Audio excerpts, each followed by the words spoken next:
Pep Guardiola is a genius. He has completely transformed Manchester City over the last few years by using innovative tactics and style of play. Oh yeah, and a bit of...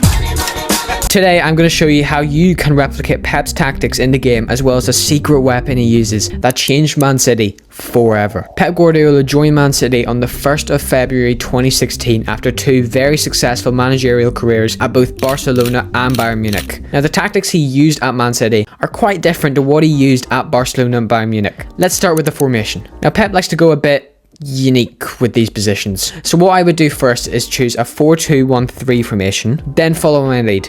Take Haaland up to the top of the semicircle, take Alvarez down a bit and turn him into a centre front. Grealish and Foden can stay the same. Move both Stones and Diaz down a little bit just to make room for Rodri as CDM. Move Silva up to centre mid, and finally move both fullbacks here so they become wing backs. I know that sounds a little complicated, but here's what it should look like if you want to pause the video and double check right now. Now moving on to the tactics. Pep likes to play a counter press style. The way you can replicate this is by changing the defensive style to press after possession loss. Then decrease the width down to 20 and up the depth to 90. This creates a high line. The build of play is set to slow, chance creation is set to possession, and width is set down to 10. This is a similar tactic that he used at Barcelona and helps him keep possession, pass the ball loads, and progress up the pitch. And finally, 6 players should be in the box, 4 at corners, and 4 at free kicks. Moving on to the player instructions, this is where the video gets a little bit more complicated, so feel free to pause the video whenever you need just to help you out. Now this will differ if you play something like Ultimate Team or Career Mode and have different players to the Manchester City team, but if you can try, base it off these players as much as possible. Starting off with Ederson,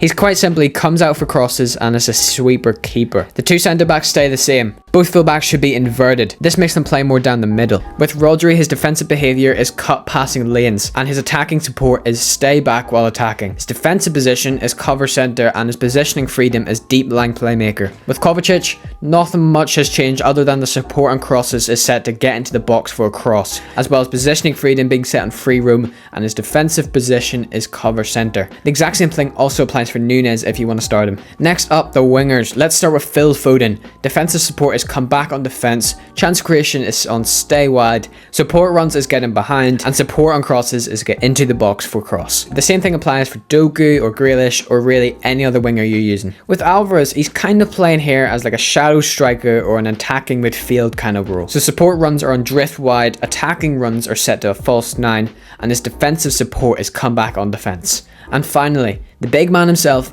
Erling Haaland. His support runs to stay central, his attacking runs are getting behind, and finally his defensive support should be set to forward. And that is how you can replicate Manchester City's tactics on EAFC 24. Why not watch this video here? Thank you for watching, make sure to subscribe, and I will see you next time. See ya!